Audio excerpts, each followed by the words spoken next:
नमस्कार। डॉक्टर वंदना रस्तोगी, सह आचार्य संस्कृत की ओर से संस्कृत विषय के इस ई व्याख्यान में आप सबका स्वागत है। इस व्याख्यान श्रृंखला में हम वाल्मीकि रामायण के बालकांड के मूल रामायण नामक प्रथम सर्ग का अध्ययन कर रहे हैं, जिसमें संपूर्ण रामकथा का सार संक्षेप प्रस्तुत किया गया है। इस क्रम में बालकांड, अयोध्याकांड, अरण्यकांड, किष्किंधा एवं सुंदरकांड के कथानक, इन सब का संक्षिप्त विवरण पिछले व्याख्यानों में हम मूल रामायण के अनुसार जान चुके हैं। अब लंका कांड की मुख्य घटनाओं का निरूपण देवर्षि नारद के कथनानुसार इस प्रकार प्रस्तुत किया गया है। देखिए पद्य 79। ततः सुग्रीव सहितो गत्वा तीरं महोदधेः समुद्र क्षोभयामास शरैरादित्यसन्निभैः। अन्वय इस प्रकार है। ततः सुग्रीव सहितः महोदधेः तीरं गत्वा आदित्यसन्निभैः शरैः समुद्रं क्षोभयामास। समुद्र विक्षोभ की घटना का इस पद्य में वर्णन किया जा रहा है। ततः तत्पश्चात, हनुमान से सीता के विषय में सारी जानकारी प्राप्त करने के उपरांत, हनुमान द्वारा यह वृत्तांत ज्ञात करने के उपरांत कि सीता का हरण करके रावण लंका ले गया है और वहाँ लंका में सीता विद्यमान है, इस सारे घटनाक्रम की जानकारी प्राप्त करने के उपरांत सुग्रीव सहितः, सुग्रीव के साथ, वानर राज सुग्रीव के सहित, महोदधेः तीरम गत्वा, उदधि कहा जाता है समुद्र को, उदकानि धीयन्ति अस्मिन्निति उदधिः, महांश्च असौ उदधि, विशाल समुद्र को महोदधिः, महासागर कहा जा रहा है। महोदधेः, महासागर के, तीरम गत्वा, तट पर जाकर, आदित्य सन्निभैः शरैः, आदित्य सूर्य के समान, सन्निभ समान, शरैः बाणों से, समुद्रम समुद्र को, क्षोभयामास क्षुभित कर दिया। श्री राम ने सुग्रीव सहित महासागर के तट पर जाकर अपने सूर्य के समान चमकते हुए या ज्वलंत प्रखर बाणों से समुद्र को क्षुभित कर डाला। लंका में विद्यमान सीता तक पहुंचने के लिए समुद्र से मार्ग प्राप्त करना आवश्यक था, अपेक्षित था। पहले श्री राम ने विनम्रता से समुद्र से सहायता की प्रार्थना की, लेकिन जब समुद्र ने कोई सहयोग नहीं दिया, तब राम ने अपने सूर्य के समान कांतिमय प्रखर बाणों से समुद्र को व्याकुल कर डाला, उसको क्षुभित कर डाला। समुद्र विक्षोभ के उपरांत सेतुबंध के प्रसंग का वर्णन किया जा रहा है। दर्शयामास च आत्मानं समुद्रः सरितां पतिः समुद्रवचनाच्चैव नलः सेतुम् अकारयत्। अन्वय इस पद्य का इस प्रकार है।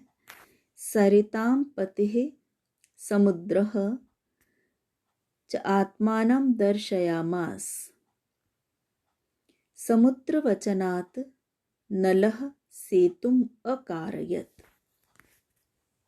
सरितां पतिः, नदियों के स्वामी, समुद्रः समुद्र ने, आत्मानं स्वयं को, स्वयं के स्वरूप को, दर्शयामास दिखलाया, प्रकट किया। श्री राम के सम्मुख समुद्र ने अपने स्वरूप को प्रकट किया।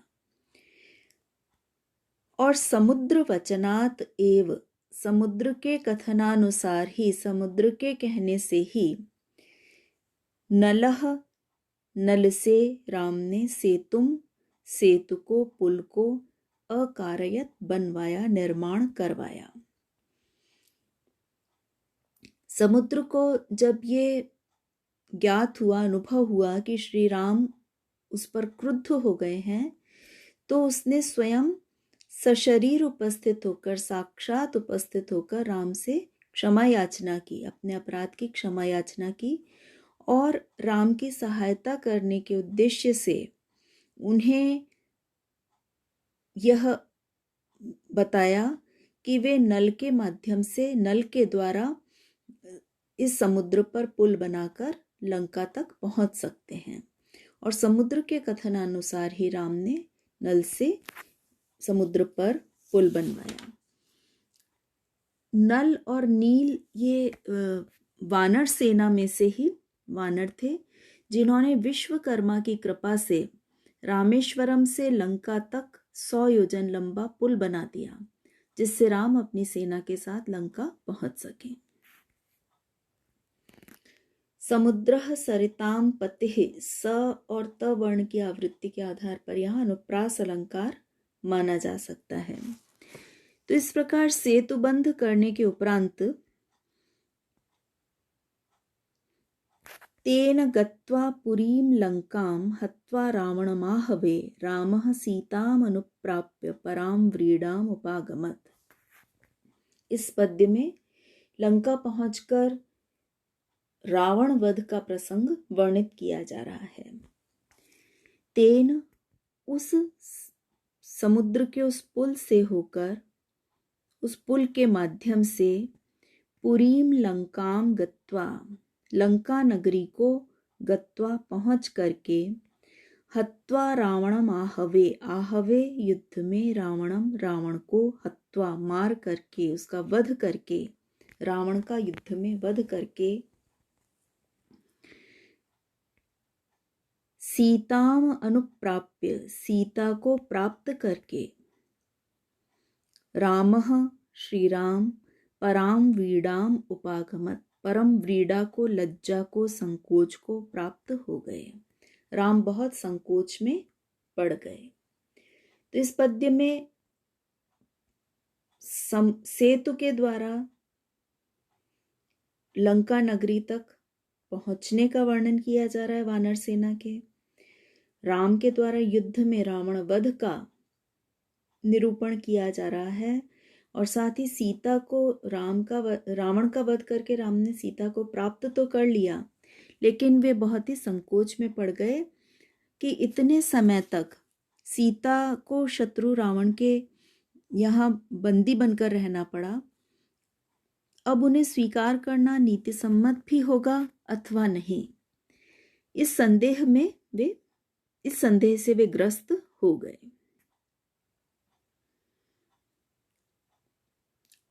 अनुप्राप्य शब्द में अनुपसर्ग, प्रउपसर्ग, अपधातु, आप धातु और ल्यप प्रत्यय का प्रयोग किया गया है। हत्वा हन धातु त्वा प्रत्यय है। इसी प्रकार गत्वा में गम धातु से त्वा प्रत्यय का प्रयोग किया गया है।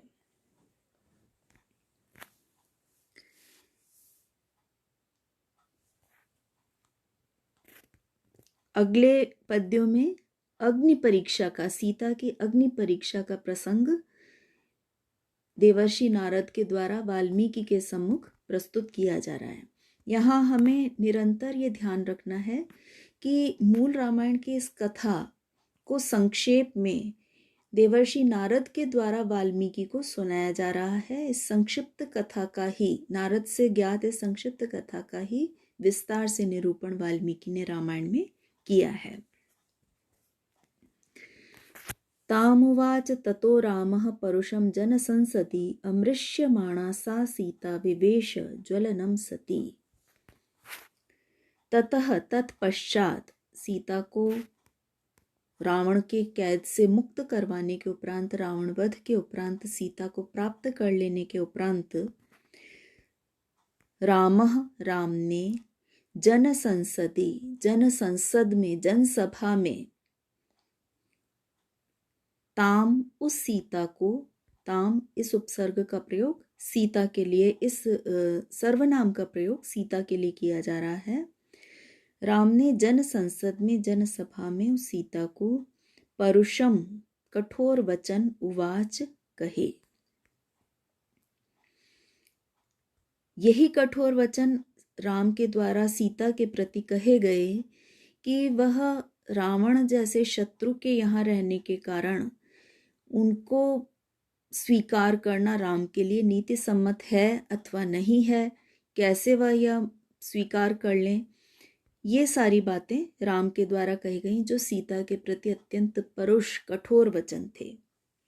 अमृष्यमाणा, इन वचनों को, इन कठोर वचनों को सहन न करती हुई सती, वह पतिव्रती सीता, ज्वलनम विवेश, ज्वलन में, अग्नि में विवेश, प्रवेश कर गई। जब राम ने भरी सभा में सीता की पवित्रता पर प्रश्न चिन्ह लगाया, संदेह व्यक्त किया, तो स्वयं को निर्दोष सिद्ध करने के लिए सीता ने कठिन अग्नि परीक्षा दी और अपने सतीत्व के प्रभाव से अग्नि उत्पन्न कर सीता उसमें प्रविष्ट हो गई।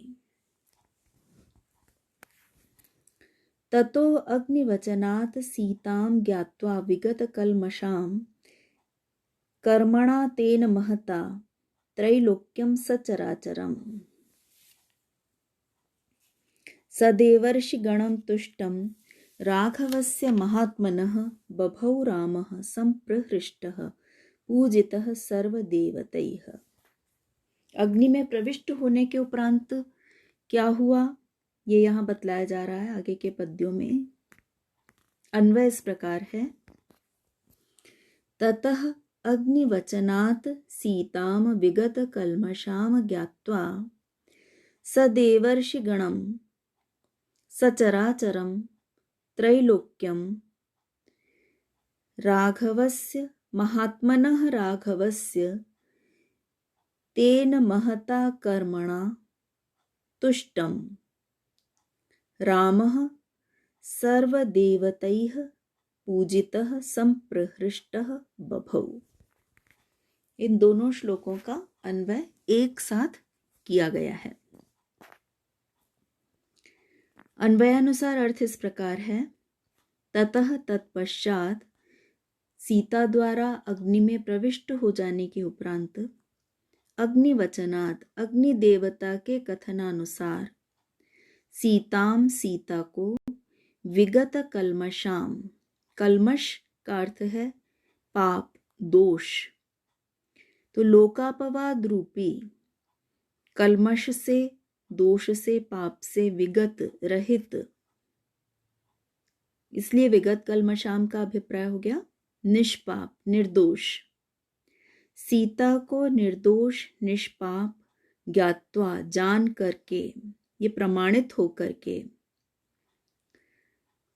सदेवर्षि गणम, देवताओं और ऋषियों के गण समूह सहित, सचराचरम,